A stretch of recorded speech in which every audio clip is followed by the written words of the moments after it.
You're watching South Asia Newsline, and here are the top stories we are tracking for you on Monday, the 20th of April.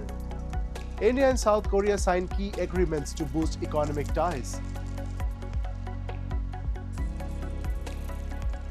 Pakistan PM briefs Iran president ahead of possible US talks. And Bangladesh raises fuel prices as Iran war drives up costs.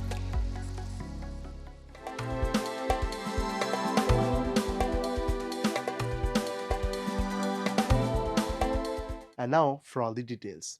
South Korean President Lee Jae-myung was accorded a ceremonial guard of honor at the Presidential Palace in New Delhi on Monday as he began his two-day official visit to India. This visit marked the first by a South Korean leader in the last 8 years. He later held delegation-level talks with Prime Minister Narendra Modi, focusing on strengthening economic ties and upgrading the Comprehensive Economic Partnership Agreement with a target to double bilateral trade to nearly $50 billion by 2030. The two leaders also witnessed the exchange of several MOUs to boost cooperation. The two countries elevated their relationship to a futuristic partnership, expanding collaboration across sectors such as technology, energy, and trade. PM Modi highlighted the shared democratic values, market-driven economies, and common strategic outlook in the Indo-Pacific as key pillars of the partnership. India also welcomed South Korea's decision to join the International Solar Alliance and the Indo-Pacific Oceans Initiative.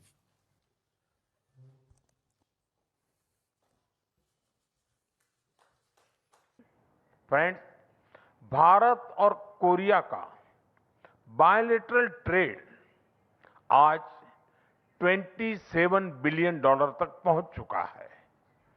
2030 तक इसे $50 billion तक पहुंचाने के लिए हमने आज कई महत्वपूर्ण निर्णय लिए हैं। भारत और कोरिया मिलकर शांति और स्थिरता का संदेश देते हैं।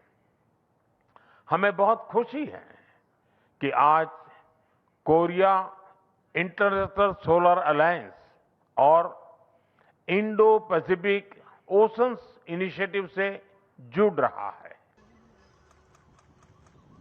The Korean leader on Monday also laid a wreath at the memorial of India's freedom struggle leader Mahatma Gandhi.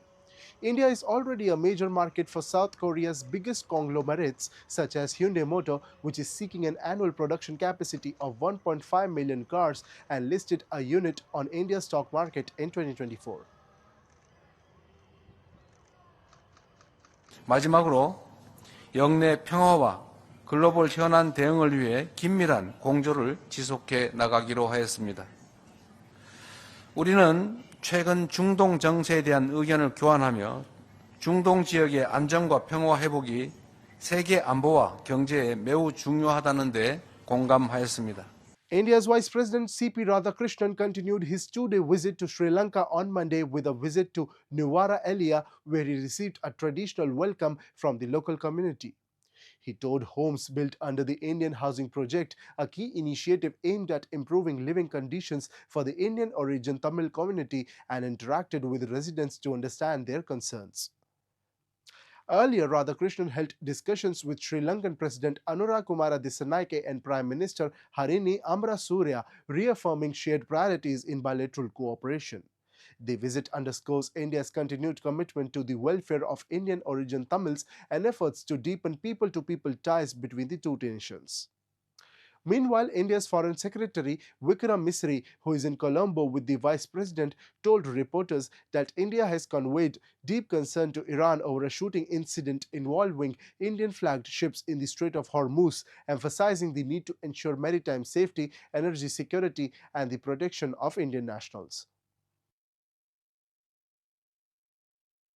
With regard to the incident related to Indian ships that came under attack yesterday, we were deeply disturbed by this, and we contacted the Iranian authorities and conveyed to them our very deep concern at this development, and for again to ensure respect for the safety of mariners and respect for the principle of unimpeded passage through international waterways, which is what the Strait of Hormuz.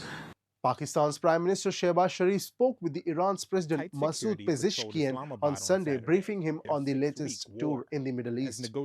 PM Sharif, in a post on X, appreciated Iran's engagement, including its high-level delegation visit to Islamabad for the peace talks. Sharif thanked Iranian officials for their constructive discussions with Pakistan's Army Chief Field Marshal Asim Munir during his recent visit to Tehran. During the 45-minute phone call, Sharif apprised the Iranian leader of his recent engagements with regional leaders, including those of Saudi Arabia, Qatar, and Turkey, stressing that such interactions were crucial for building consensus and bringing lasting peace to the conflict-affected region, the Pakistan Prime Minister office said. PM Sharif embarked on a Middle East tour last Wednesday, soon after Pakistan hosted the first round of Iran-US negotiations. Meanwhile, Pakistan has tightened security measures in Islamabad as preparations continue for a possible second round of talks between Iran and the United States. And massive protests have erupted in Nepal's border district of Birgunj after authorities begin strictly enforcing customs duty on goods worth more than 100 Nepali rupees brought in from India. The move, part of a wider crackdown to curb revenue leakage, has disrupted daily cross-border shopping for residents who rely heavily on Indian markets for essentials like food, clothing, and household items. Locals, especially in Madhesh province, say the stricter checks have hit their livelihoods and routine purchases. Many have termed the move an unannounced blockade, highlighting the deep-rooted social and economic ties between India and Nepal, often described as the roti-beti relationship. Security agencies, including the armed police force, have reportedly intensified inspections at border checkpoints, checking goods carried by individuals and enforcing duty payments. Authorities maintain that the rule is not new, but is now being implemented more rigorously under a zero-tolerance policy against illegal imports. Reports suggest the crackdown has also extended to vehicle movement, leading to long queues and heightened tensions at border checkpoints. विवाह शादी होता है यहाँ पे, मरनी हरनी में जो भी हम लोग वहाँ से खाद्यान्न लाते हैं, या किसान का जो समस्या है, मल खाद नेपाल सरकार जो उपलब्ध नहीं करा पाता है और वो मल खाद थोड़ा बहुत लेके आते हैं, तो अभी का अवस्था ऐसा हो गया कि एक हिसाब से अघोषित नाकाबंदी कर दिया गया है। जन अधिकार पार्टी और हम सारे पार्टी के तरफ से इस चीज़ को अविलंब फिरता होने का मांग करते हैं और जो लूट तंत्र मचा के रखा है व्यापारियों द्वारा, उसको नहीं रोक पाना ये नेपाल सरकार की अक्षमता है। 100 रुपया का है ना, 100 रुपया से कम चीज़ का, कोई भी कम चीज़ है 100 रुपया का, तो वो ले आने नहीं दे रहा है, वो खारिज करे, नेपाल सरकार वो खारिज करे, ठीक है। इसीलिए हम लोग कर रहे हैं कि सामान आने दे, हम लोग को संबंध ना बिगड़े। संबंध दिन पर दिन हमारा इंडिया भारत एक बेटी रोटी का संबंध है, वो ना बिगड़े, इसीलिए हम लोग धारणा की है कि 100 रुपया से ऊपर भी सामान आए, हम सब घर से सामान आने दो ना। And Bangladesh's fuel hike is now hitting everyday life, with long queues and rising costs affecting commuters and businesses alike. As the global oil crisis deepens, the pressure on households is expected to grow further in the coming weeks. Bangladesh has increased retail fuel prices by 10 to 15% due to a sharp rise in global crude oil prices and supply disruptions linked to the ongoing Middle East conflict. Petrol now costs 135 taka per liter, up from 116, while diesel is priced at 115 taka and kerosene at 130 taka. Officials say higher import costs, driven by rising crude prices, freight, and insurance, made the hike unavoidable. The increase is adding pressure on Bangladesh's already strained foreign exchange reserves, as the country relies heavily on fuel imports.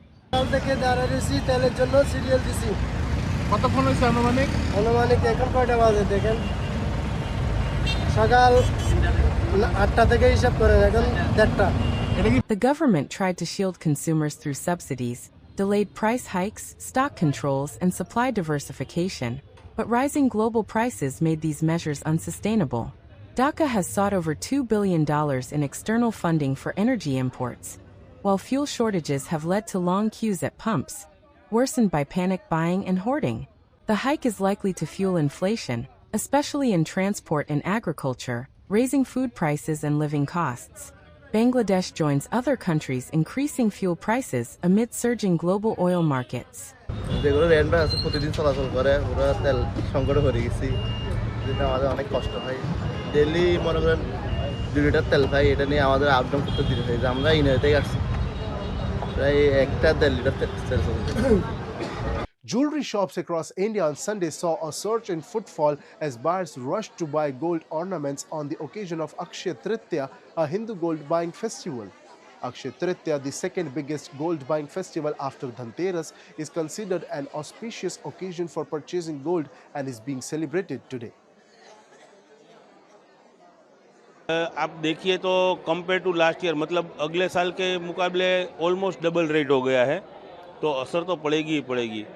और अभी जो वैश्विक स्तर पे जो ये युद्ध का माहौल चल रहा है उसकी वजह से भी काफ़ी असर दिखाई देती है।